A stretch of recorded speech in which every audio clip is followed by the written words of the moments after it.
नामदेवराय ब्रह्मांडाच्या मालकाच्या पायाची सेवा मागतात. मान आवडत नाही असा जगात माणूस नाही. मान, सन्मान, प्रतिष्ठा जनावराला सुद्धा आवडती. जनावराला सुद्धा. दिवसभर उभाट्या आऊत आणल्याच्या नंतर 5 वाजता जोत सोडताना बैलाचं नाव घेऊन जर त्याच्या पाठीवर थाप टाकली तर ते पण शेपटीवरी करतय. म्हणजे पशुला सुद्धा सन्मान आवडतोय. ताप टाकली म्हणजे त्याला काय पेंट थोडी भेटती, पण त्याला पण सन्मान आवडतो. तसा माणसांना सन्मान आवडत नाही असं कोण म्हणतंय?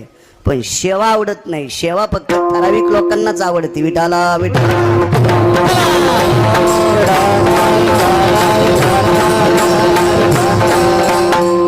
मी इतकं ठासून सांगतोय, कीर्तन झाल्यावर जर बाबाजानी साहेब म्हणले महाराज 1 घंटाभर पंतराळ्या उचला बरं, कुठून कुठून मुंग्या निघत्यान गिरगावकराच्या. कीर्तन केले मला पत्राळ्या उचलायला लावायले आणि पंतराळ्या पंढरपुरातल्या मालकानं उचलल्यात तरी गिरगावकराचं धुपन निघत आहे. तुमचं पण निघत आहे. आमच्यावर घेतल्यावर लय तुमची खसखस पिकली. तुम्ही लय तुकाराम महाराजाची चुलते आहेत का? तुम्हाला राग येईन म्हणून माझ्यावर घेतले, पण समजून घ्या कोणाला हाणायला होतं. विठाला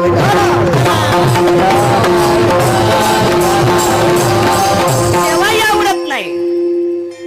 नामदेवराय ब्रह्मांडाच्या मालकाची पायाची. भगवान रत्नेश्वराच्या दरबारात कीर्तने एखादा म्हणला असन पंढरीचं महत्व सांगणारा अभंग का घेतला? कारण पंढरी मंदिरातल्या मालकाला आवडती. त्या घंटीला एक दोरी बांधा. नाही काय होतंय, शेवटच्या मंगलाष्टकाला येणार मुद्दाम मंडपा पुढे गाडी घुरघुर करीत आहे. म्हणजे त्याला वाटतंय देवबापान पण माझ्याकडे पाहा मी आलो म्हणून. आणि अगोदर येणारे काय बसले बिचारे, ते उशिरा येणारे असंच काम असतं. विठाला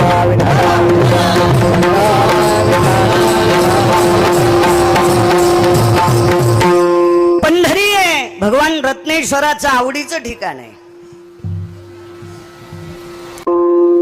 तुम्ही आम्ही माऊली महाराज वाऱ्या करत असू, आपण कळाल्यावर करू, आपलं शरीर चांगलं असल्यावर करू, आपल्याला एखाद्यानं चालना दिल्यावर करू, पण वारी ही परंपराच भगवान शिवशंकराची आहे. वारी ही परंपरा भगवान शिवशंकराची. भजन ही परंपरा शंकरांची. बहुपक्वादे वाद्य शंकरांचे. भगवान शिवजीनं वारकरी संप्रदायात सुरेश एका जनार्दनी वैष्णव शिरोमणी महादेव शिरोमणी महादेव शिरोमणी महादेव एका जनार्दनी वैष्णव शिरोमणी महादेव शिरोमणी महादेव शिरोमणी महादेव जनार्दनी वैष्णव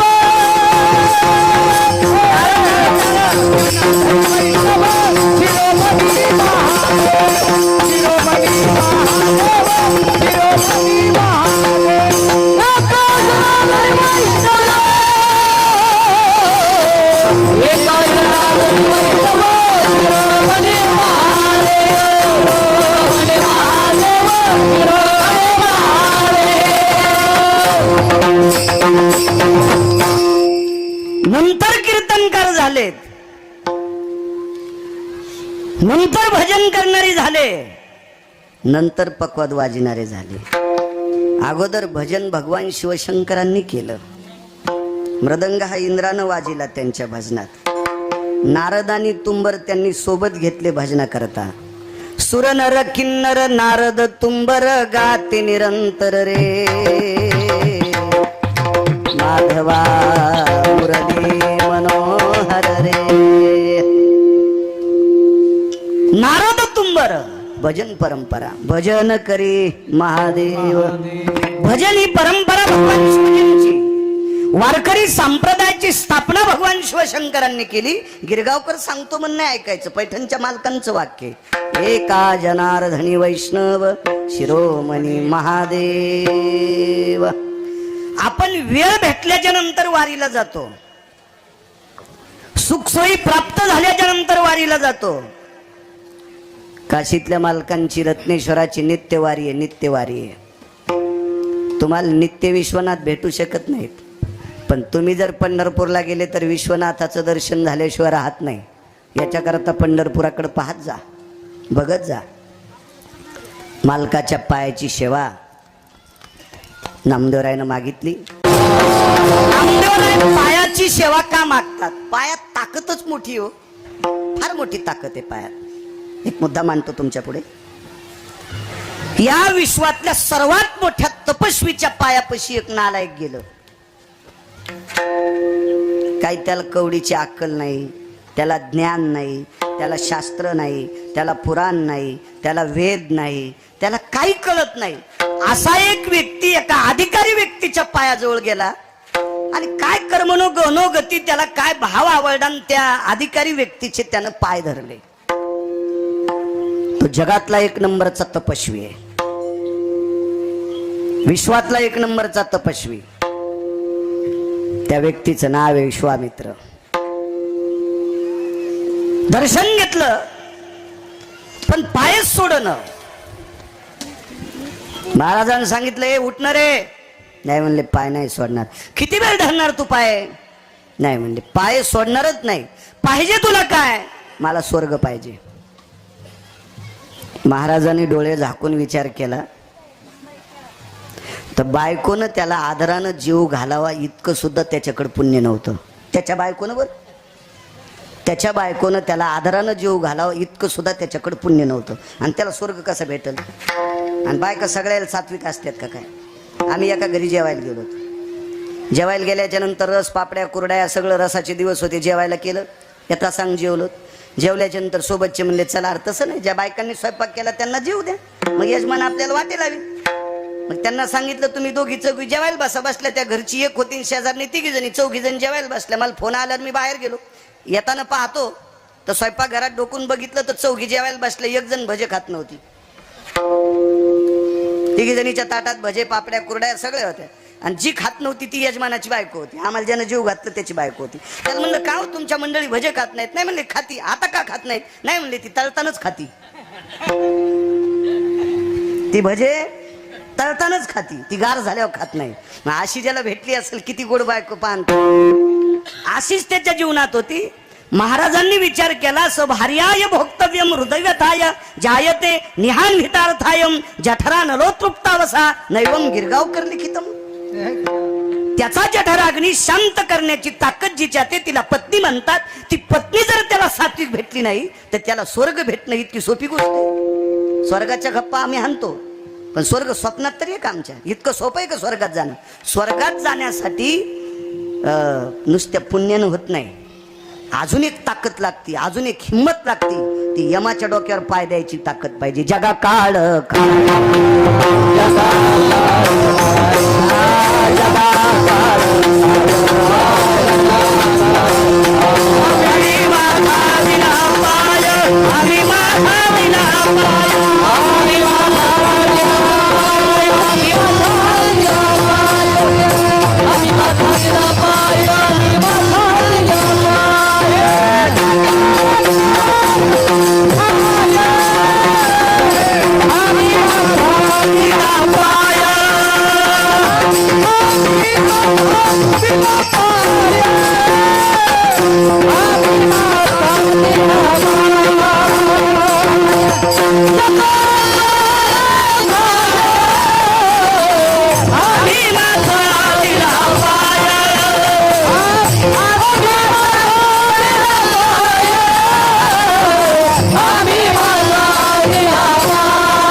अष्टादश संत आहेत. यांच्यासाठी मोक्ष किंवा स्वर्ग हे काही शुल्लक आहे. पण तुम्ही आम्ही मोक्षाच्या स्वर्गाच्या गप्पा हाणणं, मला असं वाटतंय हा पोकळ वाद असेल. तो त्यानं स्वर्गाची अपेक्षा केली. महाराज म्हणतात अरे किती मूर्ख आहे. सभार्याती जायते सलग्नेन सर्वस्थिता सप्तपदीरोर विचितः यति पाणिग्रहो भयव्याप्ता अर्धांगिनी समिलनाय भोक्तव्यम नैवाती जायते. जिच्या सोबत सप्तपदीचे फेरे घेतलेस, जिच्याशी पाणी ग्रहण केलं, जी तुझी अर्धांगिनी झाली, या सगळ्या गोष्टी असताना तुझ्या पोटाची अवस्था जी मिटू शकत नाही, इतकं तुझं नशीब झोपले वड्याच्या पलीकड आणि तू स्वर्ग मागतोस. मूर्ख आहेस की काय? ते म्हणला मी किती मूर्ख आहे, किती नालायक आहे, काय हे माझं काहीच बघू नका. पण पाय तुमचे धरलेत, पाय तुमचे धरलेत. असू द्या मी किती पण मूर्ख आहे. शेवटी महाराजाला राग आला. महाराजांनी त्याची कंबर धरली आणि संदेश वरी फेकलं. वरी फेकल्यावर नेमकी स्वर्गाच्या शेवटच्या पायरीला आदळला. पायाची ताकद सांगतो, पायाची पायाची शेवटच्या पायरीला आदळला. तिथे एक रगील माणूस होता. रगील रगील त्याच्या इतका रगील आतापर्यंत कोणीच नाही. इथं त्या माणसाला भेट नाही असा माणूसच नाही. इथं बसलेला कोणताही माणूस जर हॉस्पिटलमध्ये गेला आणि त्यानं सांगितलं 8 दिवसात तुमचं सगळं गाठोडं बांधण्यात येणार आहे, पाहुण्या रावण्यांना भेटून घ्या, कुठं कुठं संपत्ती असेल ती आपापल्या नावची करा, कोणाला दिल्या घेतलेला असेल ते उष्ण वापस घ्या, 8 दिवसात तुमचं रामनाम सत हे मेलं खजित होणार आहे. बायकोनं बदामाचा शिरा केला. ते म्हणलं राहू दे गड्या, आता 8 दिवस कशाला खाऊ घालते. त्याचं नाव आहे यम. यम यम यम. कोरोनात माणसं कोरोनाला भेट नव्हते, मरणाला भेट होते. आणि माणसं मारायचं काम यमाकडे. आणि तो रगील शेवटच्या पायरील त्यानं सांगलं ते म्हणलं तुला माहिती आहे का मी कोणाकडून आलोय? तू ज्यांच्याकडून आला तो जगातला 1 नंबरचा तपस्वी, 1 नंबरचे तपस्वी. त्यांचे पाय धरल्यामुळं तुला इथपर्यंत येता आलं. पण माझा पाय, तुझा पाय माझ्या डोक्यावर ठेवल्याशिवाय तिथं जाता येत नाही. आणि तितकी ताकद तुझ्या पायात नाही. माझ्या डोक्यावर पाय देण्यासाठी तितकी ताकद लागते. वरून आवाज दिला, महाराज. काय रे? ते महाराजच होते. त्याचं ममुल्या कारभार नव्हता ना. कोणाच्या खिशात बसायचं, कोणी कुणा सटकायचं, काही व्हायचं, कुठं व्हायचं, तसा येडपटपणा थोडाच होता. आमच्या पुतण्याला 2-3 चाली येऊ लागल्या. लगेच म्हणला मला सरपंच व्हायचं. 3.5 एकर जमीन इकलं, 9 म्हशी इकल्या. आता नाशिकला गटार उपशी तू. त्याला म्हणलं नको रे, आपले कामं नसते, तू येडपटे. तुम्हाला आमचं खपतच नाही. म्हणलं आता कसं गार लागायले. इतका नालायक आमचा पुतण्या नाही. तुम्हाला राग येईन म्हणून आमच्यावर नाव घेतो.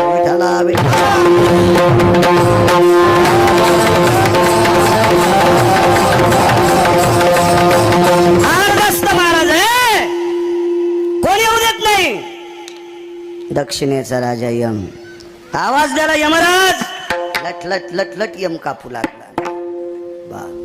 येऊ देत नाही म्हणे महाराज, तुमचा सन्मान आहे, आदर आहे, पण यानं माझ्या डोक्यावर पाय द्यावा इतकी याची पात्रता योग्यता नाही, याच्याकरता याला येता येत नाही. त्याला वापस येतो. महाराजांच्या लक्षात आला आपले पाय धरल्यावर जर हे वापस आला तर पृथ्वीवर चंद्र सूर्य येतोपर्यंत आपलं नाव जातंय. त्याच्यासाठी स्वर्ग दुसरा तयार केला. एकाचे शाटीन तपिन्नली, एके सृष्टीवरी सृष्टी केली, दुसरी सृष्टी तयार केली.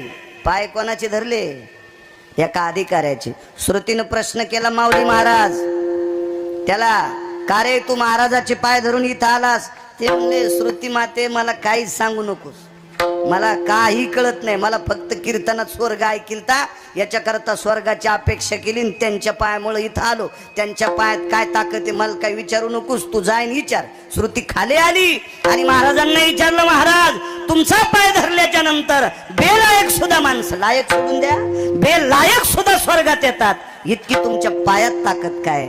महाराजांनी सांगितलं, बाई त्याच्याच नावाची तपश्चर्या केली, त्याच्याच नावाच्या माझ्या पायात ताकद त्या दिवशी प्राप्त झाली. मी नारायणाचे पाय कायमस्वरूपी धरले आणि तो नारायण पंढरपुरातला आहे. त्या मालकाचे पाय ज्यानं धरले त्याच्या पायात इतकी ताकद आहे की बेलायक माणसाला स्वर्ग प्राप्त होतोय. तर पंढरपुरातल्या मालकाच्या पायात किती ताकद असेल. म्हणून नामदेवराय पहिल्या कडव्यात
त्याचं भजन करणाऱ्या लोकांच्या पायात इतकी ताकद असेल तर त्या पंढरीतल्या मालकाच्या पायात किती ताकद असेल याच्याकरता त्या पायाची सेवा नामदेवराय मागतात.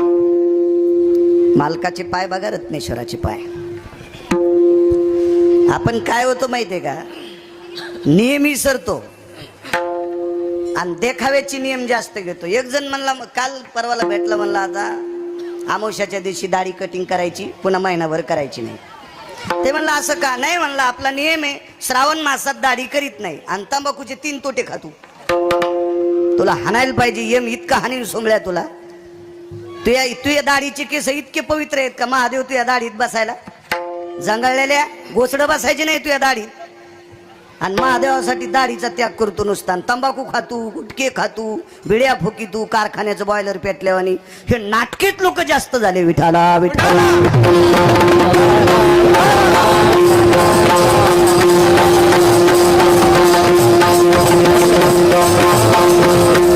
भगवान शिवशंकराला जर आवडायचं असेल तर नका जन्मभर 1 महिनाभर तंबाखू सोडा ना. ते रत्नेश्वराला आवडेल. 1 महिनाभर बिडी सोडा ना, रत्नेश्वराला आवडेल. सोडान गुटखा 1 महिनाभर, तो रत्नेश्वराला आवडेल. हे बाकीचे सगळे धंदे करणार, फक्त मी दाढी करीत नाही. तो दाढी पेटून देईन यम एका दिवशी. विठाला विठाला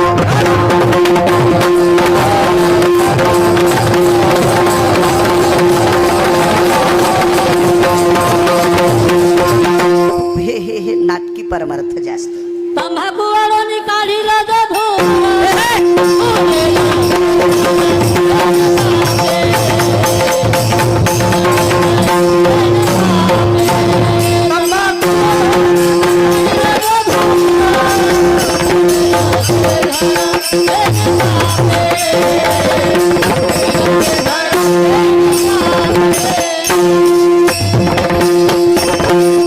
वा महाराज, छान पुरावा.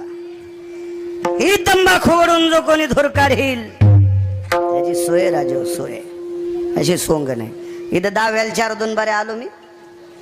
ज्याचा बाप मेला त्याच्यात पोरा सोबत आलो. इथल्या देवबाप्पानं सांगितलं काय सोडता, म्हणजे केळी सोडतो. 6 महिने केळी खाणारच नाही. मग गाडीत बसल्या म्हणलं तू केळी काऊन सोडली? म्हणला मी केळी खाल्ल्यावर सर्दी होती. मी म्हणलं तू बाप भूत होऊन तू या छातीवर नाचल, तुला आशीर्वाद देतो का सोमळ्या? तू व्यसन सोडणं बापासाठी. इतके माणसं नाटके झाले, इतके नाटके. मला वाटतं नाटक कळत नसेल करत नाही शहराला. विठाला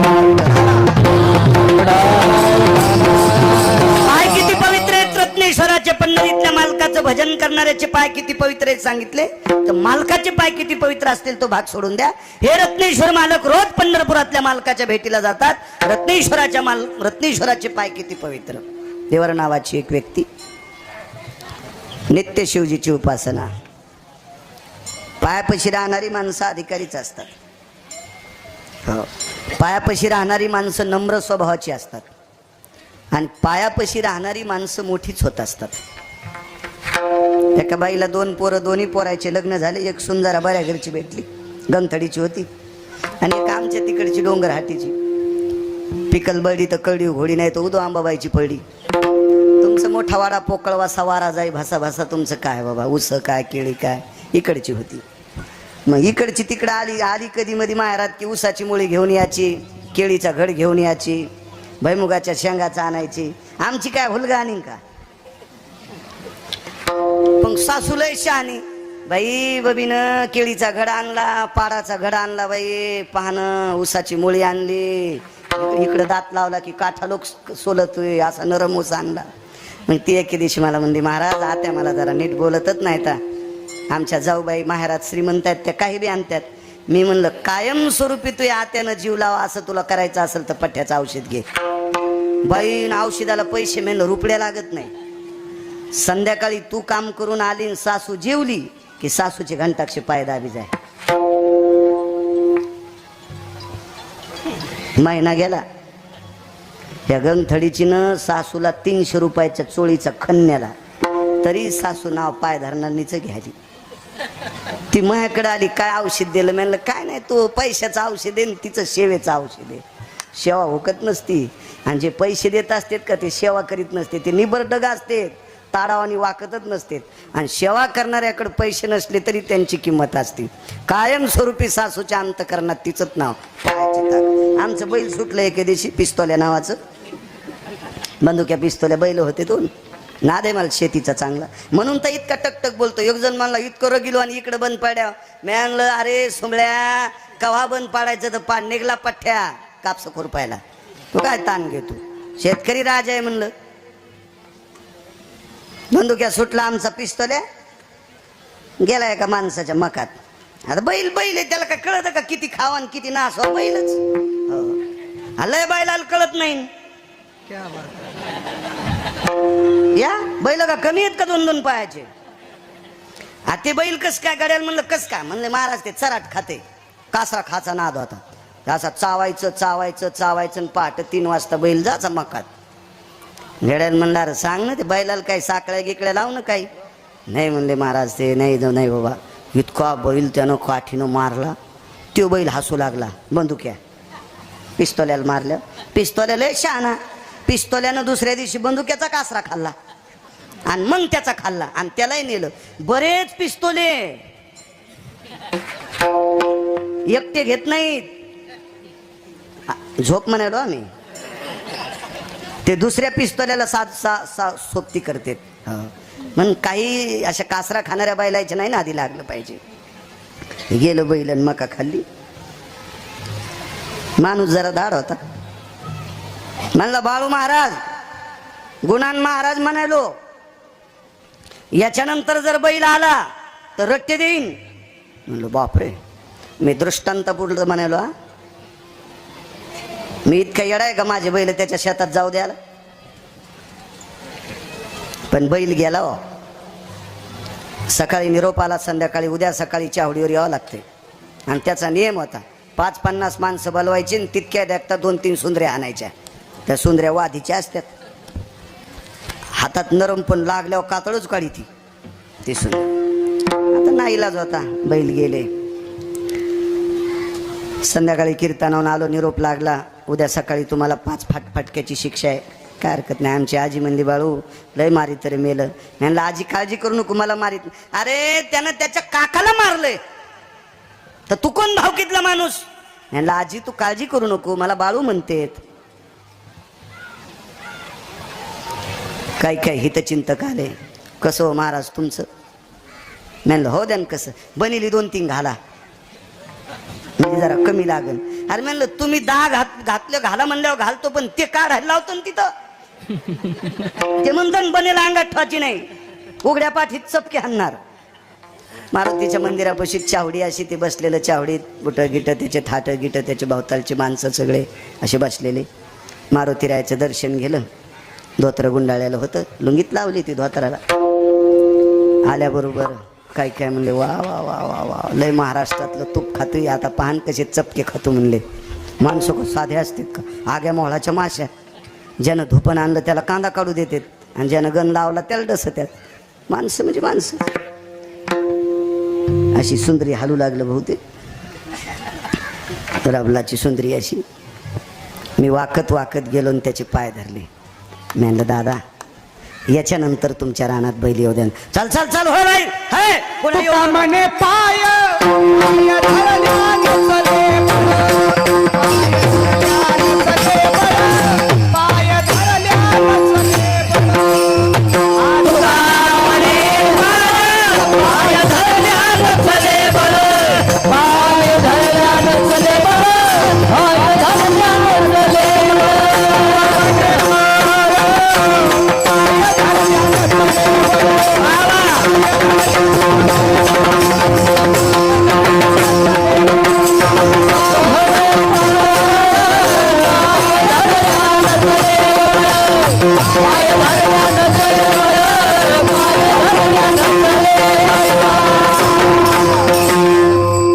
वैकुंठवासी नथुराम बाबा केळकर म्हणायचे असं प्रमाण दिलं की कोटीची नोट, 1 कोटीची नोट. पाय धरल्या नचले बळ. बाबाजानी साहेब मी ज्याचे पाय धरले तो हलकट होता, पण असू द्या हलकटाचे पाय धरले तर गिरगावकराचा मार चुकला. माऊली महाराज हलकटाचे पाय धरले तर गिरगावकराचा मार चुकला. रत्नेश्वराचे आणि पंढरपुरातल्या मालकाचे पाय धरले हो यमाचा मार चुकतो. यमाचा इतकी पायात ताकद देऊ म्हणून पायाच्या सानिध्यात राहावा. काय सांगू तुझ्या चरणीच्या मुखा, काय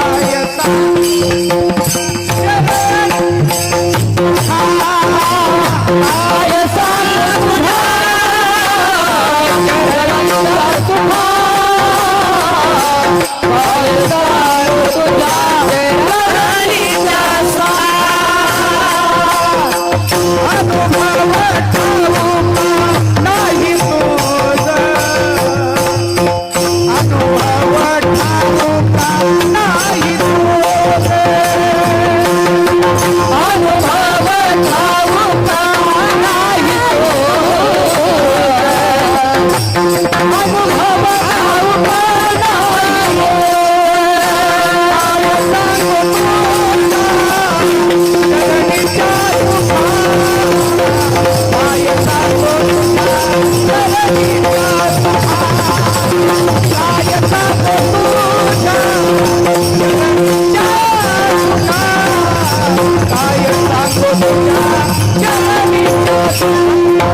विश्वातलं जेवढं सात्विक सुख आहे तेवढं सुख त्याच्या पायात प्राप्त आहे.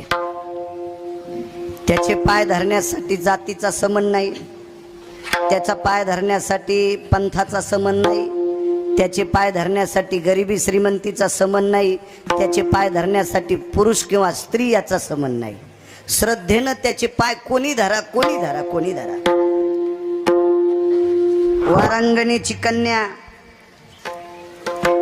पुराणाच्या भाषेत तिला आवडंबरीचं नृत्य म्हणतात. आवडंबरीचं नृत्य करणारी बाई तुळशीराव, तिला प्रचलित भाषेमध्ये वेश्या म्हणतात. आणि वेश्येला पोरगी झाली, अति सुंदर पोरगी, लावण्य लतिका, सौंदर्य कोणाच्या बापाची जहागिरी नाही. सौंदर्य एखाद्या डॉक्टरनं औषध दिल्यावर प्राप्त होते असं नाही. सौंदर्य मालकानं दिले त्यानुसार आपत्याला सौंदर्य प्राप्त होत असते. त्याच्यासाठी आईबापानं तितकं कामही गोड करावं लागेल. वस्त्रदाने सुंदरपण, दुर्नात आरत्या पेटून गंगेल सोयड्या लेकर सुंदर होत नाहीत. वात जळून दुरण जळाला आणि दुरण जळून गंगेला चटका द्याला, हे अशा वाती सोडित्यात. ह्या रत्नेश्वराच्या मंदिरात गेल्यावर रत्नेश्वराच्या पाठ भीतीला पण पेडा चिटकित्यात. देव मागून खातू का? सोंग नाही चालत. आहा, बिलकुल सोंग नाही. सात्विक सदाचारी पुण्यशील सुंदर मुलगी, आईचं जीवन मातीत गेलं, आता आपलं नकोय, जंगलात गेली. तिला शोधण्यासाठी बऱ्यापैकी नालायक गेले, नाही हाती सापडली कोणाच्या. ती पुण्यवान होती, जीवनात त्याग केला, ज्ञानोबराची भेट झाली. धन्य कान हो पात्राजी झाली भाग्याची, नशीबवान होती. माऊली महावैष्णव ज्ञानोबराच्या चरणावर दंडवत केला, नमस्कार केला, साष्टांग प्रणिपात केला. महाराज जीवनाचा उद्धार होईल असं काम सांग. ज्ञानोबरायने सांगितलं, बाई तू वेश्येची मुलगी आहेस, तुला शास्त्र पाठ नाही, पुराण पाठ नाही, वेदाची माहिती नाही, भजनाची माहिती नाही, कोणाचं श्रवण घड नाही, कोणाची संगती घडी नाही, तू जंगलात राहिली. पण माझ्यासारखं वारकरी तुला भेटला, सोपं काम सांगतो, तू जाऊन पंढरपुरातल्या मालकाची एकदा पाय धर. आवडंबरीचं नृत्य करणाऱ्या बाईची पोरगी माऊली महावैष्णव ज्ञानोबरायांचं ऐकून पंढरीला आली आणि पंढरीतल्या मालकाचे पाय धरले. असे धरले, हे सुटेपर्यंत धरले, देह सोडून द्याला पायावर. पायाची ताकद किती मोठी आहे साहेब. आमच्या संस्कृतीत सगळ्यात मोठे पवित्र पाय कोणाचे असतील तर पांडुरंगाचे. पण त्या पांडुरंगाने स्वतःच्या दर्शनाचा मान तिला देऊन टाकला. त्याच्या डाव्या हाताला जगाची मालकीने, तिच्यासाठी अख्खं जग बेजार आहे. पैसा आवडत नाही असा माणूस आहे का? सापडा का तुम्हाला ज्याला पैसा आवडत नाही तो माणूस? भेटत नाही हा भाग सोडून द्या, पण पैसे आवडत नाहीत असे माणसं दिसले का? आईसा कोणी दावा हे झाला, आईसा कोणी दावा हे दया नावडे, कन्या पुत्र घोडे दाराध.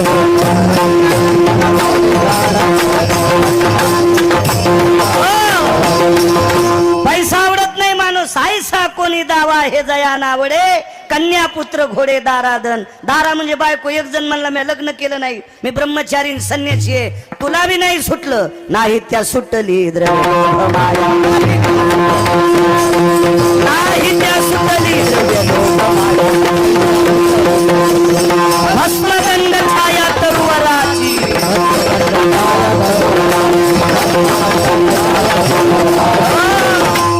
त्याला नाही सुटलं, कसं जमल पैशाशिवाय? आजची पंगत सोमवारची रत्नेश्वराचा प्रसाद आहे, पण किराणा दुकानदार म्हणला असेल का फुकट घेऊन जा? असं म्हणेल मला द्रव्य लागेल ना, त्याला लागेल ना द्रव्य. मग जिच्यासाठी अख्खं जग बेजार आहे तिला लक्ष्मी म्हणतात. ती लक्ष्मी डाव्या हाताला ठुली, वामांगी रखुमाई, दिशे दिव्य शोभा. आणि अवडंबरीचं नृत्य करणारी वारांगणीची कन्या. आपल्या प्रचलित भाषेत सांगायचं झालं तर वेशेची मुलगी उजव्या हाताला आहे साहेब. तिचं दर्शन घेतल्याशिवाय पांडुरंगाचं दर्शन पावत नाही. पण ताकद तिच्यात कशामुळे आली माऊली बुवा? तिनं मरेपर्यंत अंतकालेचे मामेव स्मरण मुक्त कलेवरा, शेवटच्या श्वासापर्यंत त्याचं भजन केलं.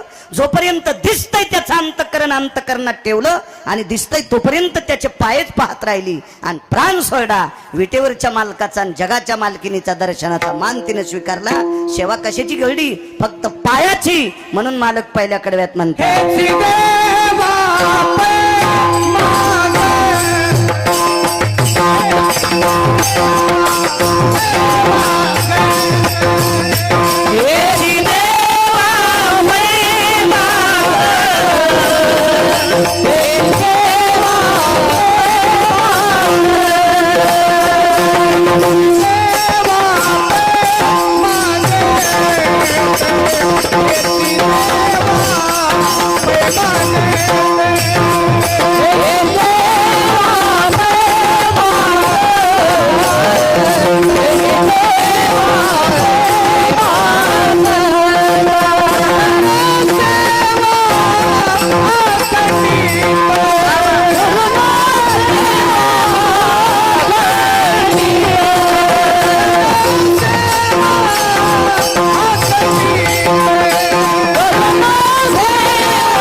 मिनिटात पूर्ण विराम करतो, कारण माणसं जेवायचे तर. आणि दुसऱ्याच्या घरात राहिलोत आपण. हे घर पावसाचं आहे, बरोबर. लोकांच्या घरात राहिल्यावर कुठे बी खेळ ठोकता येत नाही, ते काढून देत असते.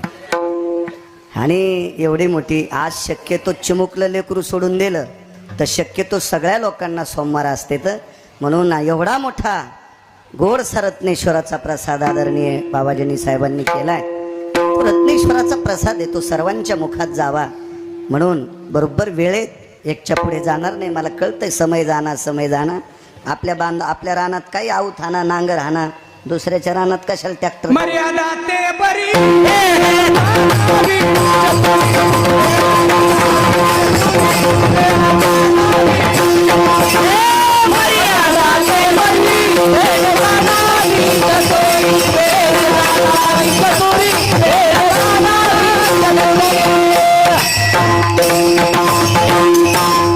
काय प्रमाणाचा बादशाह आहे.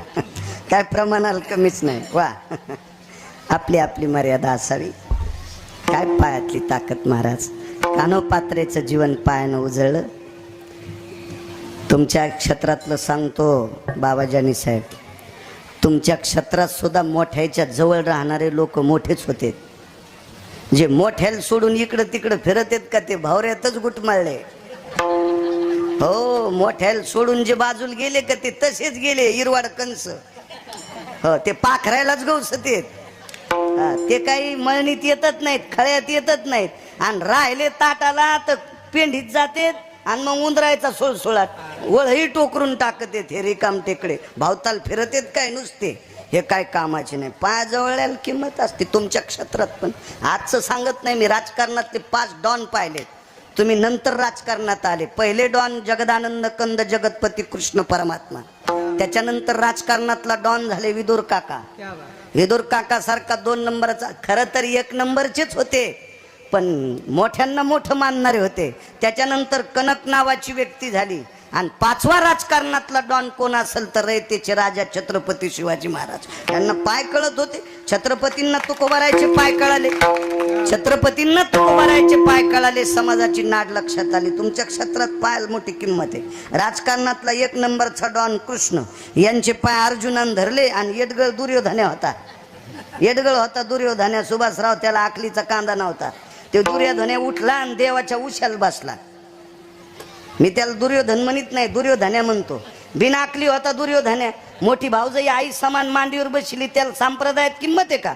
नाही. मोठी भाऊजाई मोठ्या भावाची बायको आई समान असते. आणि आई समान असणाऱ्या भाऊजाईला मांडीवर बसलं हलकट हे दुर्योधन्या. दुसरी गोष्ट सांगतो, दुसऱ्याच्या हाताने आपल्या भाऊजाईचे वस्त्र हरण करतो. किती नालायक आहे. अहो 24 लोकांचं नाव सकाळी ऐकायचं नाही, घ्यायचं नाही असं महाभारत सांगते. गिरगावकर नाही. विठाला विठाला.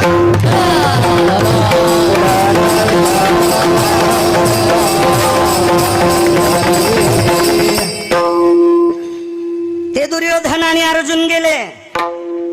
यायच्या क्षेत्रात पण जवळ बसणाऱ्याला पाय बसणं म्हणजे पाय धरणं म्हणत नाही. त्यांच्या पुढे नम्रतेत राहणं याला मोठी किती किंमत आहे राजकीय क्षेत्रात सुद्धा. अर्जुन गेले, उशिरा गेले. पायापाशी बसले कुलकर्णी काका मामा. आणि सगळ्यात आधी गेलताना दुर्योधन याचा बाप राजा होता. हस्तिनापूरचा राजा आहे त्याचा बाप. आणि राजाचं पोरग उठलं आणि उशाला बसलं. पंढरपुरातल्या मालकाने 1 नंबरच्या राजकारण्याने उठून पहिला नमस्कार कोणाला केला? अर्जुनाला. त्याच्या नाकात वारं घुसलं ना. ते म्हणला मी आधी आलतो ना. ते म्हणला आधी आला पण इथं बसला ना. मग जवळ बसलो. नाही म्हणला इथं बसलेले आवडतच नाहीत. इथं बसलेलेच इथं येते. इथं बसलेले इथं येते आणि इथं बसलेले याच्यात येते. ते डोळ्यातच येते. डोळ्यात आलं की कामच संपलं. डोळ्यात नाही आला पाहिजे, इथं आला पाहिजे. इथं अर्जुन कुठं आला? पायापाशी बसल्यामुळं. इथं पंढरपुरातल्या मालकानं त्याच दिवशी शपथ घेतली, माऊली बुवा अख्खा संसार जाळीन पण याला गादीवर बसल्याशिवाय होणार नाही. द्वारकेचा राणा पांडवा घरी. घरावर तुळशीपत्र ठुलं झुट्यांना. तुळशीपत्र ठुलं घरावर. 56 कोटी पोरं एक सोडून दिलं तर दारू पिऊन मेले. पंढरपुरातल्या मालकाचे 56 कोटी पोरं होते. 56 कोटी अनिलराव. त्याच्यातलं वज्र नावाचं पोरग एका वारकऱ्याचा प्रसाद खाल्ला. त्या वारकऱ्याचं नाव आहे सुदामदेव. जीवनभर भजन केलं सुदामदेवानं आणि त्या भजनाच्या पोह्याचा प्रसाद खाल्ला. एकटं वाचलं. बाकी पंढरपुरातल्या मालकाचे सगळे पोरं मैरेट नावाची दारू पिऊन मेले. का? बापानं लक्ष ठेवलं नाही. बापाचं लक्ष कोणाकड? ज्यानं पाय धरले त्याच्याकडं. या पांडवांनी पाय धरल्यामुळं इंद्रप्रस्थाची गादी अर्जुनाला देऊन टाकली. इतकी त्याच्या पायात ताकद आहे. म्हणून चरण सेवा एवढी पायाची ताकद आहे. पाय किती मोठे. पुढचं सांगतो तुमच्या क्षेत्रातलं बाबाजानी साहेब. याच्या मागचा काल हा झाला द्वापार युगातला. क्रतात्रेता युगातला एक प्रसंग होता. 1 नंबरचा राजा. त्याच्यासारखा श्रीमंत जगात 3 नंबरचा श्रीमंत होता. 1 नंबरचा श्रीमंत राजा भरत. रावणाला म्हणायचं ना एक श्रीमंत. 1 नंबरचा श्रीमंत राजा भरत. विश्वातला एकही भोग शिल्लक ठेवला नाही. त्याला राजा भरत म्हणते. त्यानं आई लेकरावर पालन करते असं प्रजेचं पालन केलं म्हणून त्याच्या नावाचं नाव या भारत देशाला ती भरत खंडे भय व्याप्ती भरताग्रो भय स्थिता निधी भरता भय संगायत जायंते भरताग्रो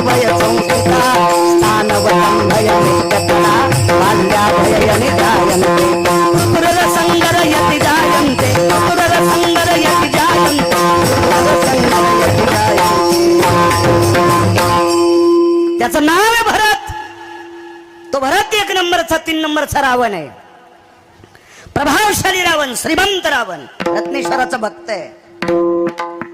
आणि त्या रावणानं जगाच्या मालकिनीचं हरण केलं. भावाच्या लक्षात आलं आपल्या दादानं काम चुकीचं केलं. त्या भावाचं नाव आहे विभीषण. विभीषण एका संन्याशाला भेटले. त्या संन्याशाचं नाव मारुतीराय. 19 संन्याशीपैकी 1 नंबरचा संन्याशी. त्या संन्याशाचं नाव मारुतीराय. या संन्याशाची भेट घेतली विभीषणानं. मारुतीराय, आमच्या दादानं काम चुकीचं केलं, एक बाई आणली. बर, दादा आमचा मरणार. हो म्हणले. एक काम करू का, प्रभू रामचंद्राकडे येऊ. मारुतीराय म्हणले सोपं काम आहे, लंका तुलाच राहते. तर विभीषण म्हणला काय बोलायले मारुतीराय, तुम्हाला कसं काय? म्हणले मला कळतंय, मी रोज सोवळ जवळ पायापाशी, मला माहिती लंका तुम्हालाच राहते. मोठ्यांचं ऐकायला पाहिजे. झालं काय माहितीये का, हे भाटूर भुटूर माणसं मोठ्याला याची चेष्टा करतात. ज्याला संध्याकाळचं ठिकाणं नाही त्यानं दिल्लीतल्या लोकांचं कशाला इतकायचं. अरे ते विमानानं फिरायले, तू या सायकल पंक्चर काढणं होईना तुला. आणि काय येडपटी इथं बसल्या बसल्या आपटी तू आपले हात पाय, काय तू लायकी आहे का? बायको का धरली तुला? तिनं दुसऱ्याच्या मिरच्या तोडल्याशिवाय तुला ठेसा होईन. आणि तू वरच्या ढवळ्या कपड्यावाल्याचे कपडे धुतो. तुलाच निर्माण किलो भरण तू हे कपडे धुईन. तू माशा बसन तू अंगावर इतका गांजळला. तू मोठी मोठी असतात. सांगा बरं तुम्ही, आपण मोठ्याला मोठं का म्हणू नये माऊली? आतापर्यंत एकादशीची महापूजा दिल्लीतले लोक करते, दिल्लीतले मुंबईतले करते. एकाची तरी हिंमत झाली का पूजा करणाऱ्याला माळ आहे का म्हणून?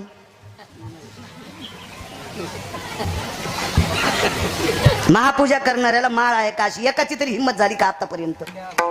का झाली नाही? कारण ते मोठ्याला येत. धनवंताला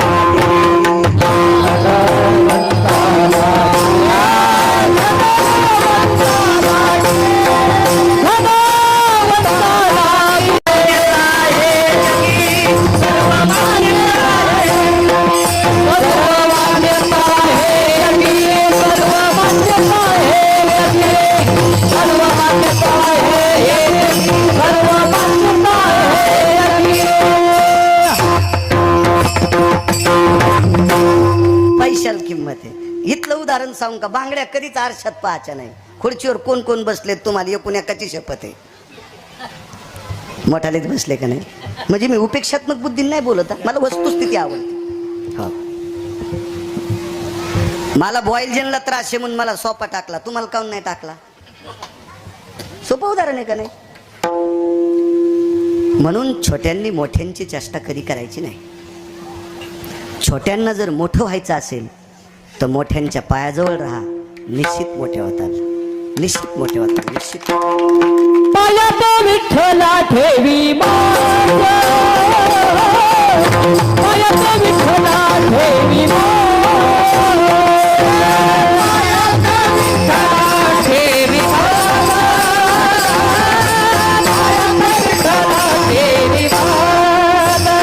अनाथ अपराधी कोणी नाही.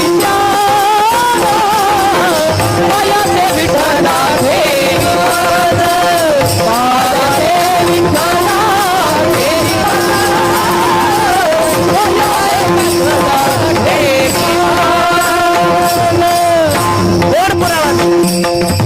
त्यांच्या पायाच्या सानिध्यात विभीषण मारुतीरायकडे गेले. मारुतीरायने सांगितलं सोपं काम आहे, पायदारा.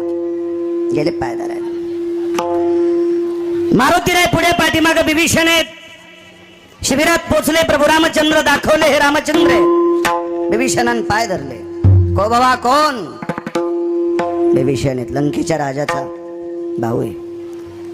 महाराज काय दयाळू आहे पंढरपुरातला मालक. खांद्याला धरून विभीषण उचलला आणि कडकडाटून मिठी मारली. चुटकी वाजल्याबरोबर सांगितलं लखन उठा. लक्ष्मणजीला उठिलं आणि त्या जाग्यावर विभीषणाला बसिलं. सुग्रीव किष्किंधेचा राजा होता माऊली महाराज. किष्किंधेच्या राजाला सांगितलं राजन पाणी. पळसाच्या पानाचा द्रोण आणला, समुद्राचं पाणी आणलं, हातावर पाणी घेतलं, संकल्प सोडा. आज तुमचा संकल्प सुटलाय सभा मंडप करायचा. तो पाणी सोडून केलता, आता तुमचा कुदळ हाणून सुटलाय.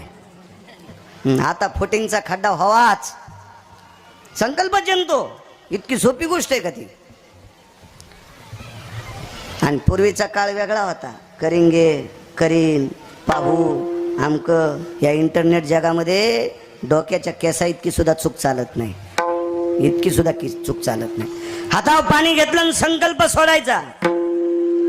किष्किंध्याच्या राजानं प्रभू रामचंद्राच्या हातावर पाणी टाकलं, संकल्प सोडायचा.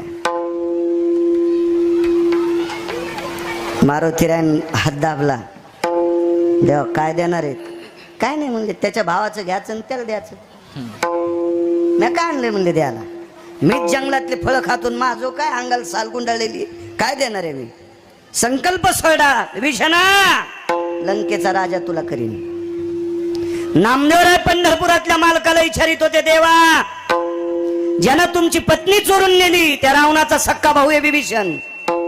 तुम्हाला काय वाटतं का सीतेविषयी काय अस्मिता आहे? म्हणून ज्यानं तुमची पत्नी चोरून नेली त्याच्या भावाला लंकेचं राज्य देता.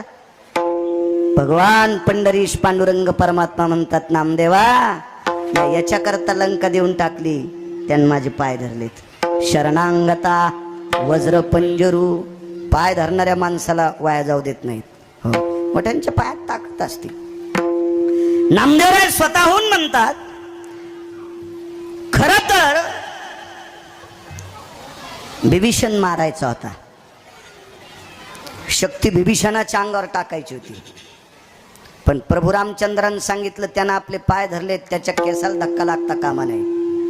म्हणून शक्ती आल्याबरोबर बिभीषणाला बाजूला सरकिलं, लक्ष्मणाने शक्ती छातीवर घेतली. ते एक कारण. दुसरी गोष्ट, लंका देऊन टाकली. दोन कारण.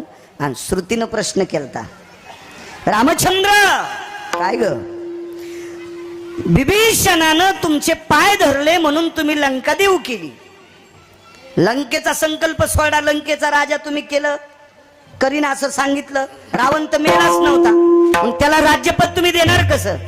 श्रुतीला सांगितलं, श्रुती माते रावण इतका रगिले, तो मला किती प्रयत्न केला तर सीता देत नाही, जिवंत आहे तोपर्यंत. आणि जिवंतपणी सीता देत नाही, आणि त्याला मारून सीता नेल्याशिवाय मी राहत नाही. मग लंका काय करायची मला? त्याच्याकरता मी त्याच्या भावानं पाय धरले, त्याला लंकेचा राजा करीन. श्रुती फार हुशार. श्रुतीनं सांगितलं, रावणाला कळालं मी उद्या मारणार आहे, मग उद्या जर रावण तुमच्या पाया पडायला आला तर? लंका त्याच्या भावाला देऊ केली, त्याच्या भावाची घेऊन रावणाला आता आहे त्याची त्यालाच देऊ, आणि अयोध्या बिभीषणाला देऊ. नाही तर अयोध्या रावणाला देऊ आणि लंका बिभीषणाला देऊ. नामदेवराय म्हणतात, देवा एवढ्या मोठ्या चुका करणाऱ्यानं पाय धरल्याच्या नंतर लंकेचं स्वराज्य देऊन टाकता, इतकी तुमच्या पायात ताकद आहे. चरण सेवा अखंडित.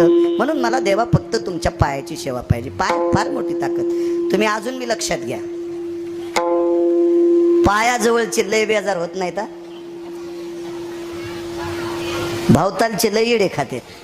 ज्यांच्या पॅन्टीवाल्यानं फक्त डोक्यातलं काढून टाका. आणि हे जर तुम्हाला डोक्यात घ्यायचं असेल तर घरी गेल्यावर तुमच्या आजोबाला विचारा. पूर्वीच्या काळात ज्वारीचं खळं मळणीनं करीत होते. मळणीसाठी आधी रान उकरायचं, रान उकरल्याच्या नंतर पाणी टाकायचं, पाणी टाकल्याच्या नंतर बैल फिरीत होते, त्याला खुरवतून टाकीत, तुडिल्याच्या नंतर मग पुन्हा पाणी टाकायचं, भुसकट टाकायचं, मग दाबायचं, त्याला चोप द्यायची. नंबर 1चं खळं झालं, मेड मधात ठोकायचे. आता 6 बैलाची मळण आहे. सगळ्यात सांगा, मेड ही पाय, मेड ही पाय. मग मेडीच्या जवळचा बैल बेजार होतो का कडीचा?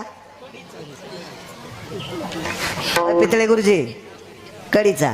मेडीच्याचा एक येडा, नाही कडीच्याचा एक येडा,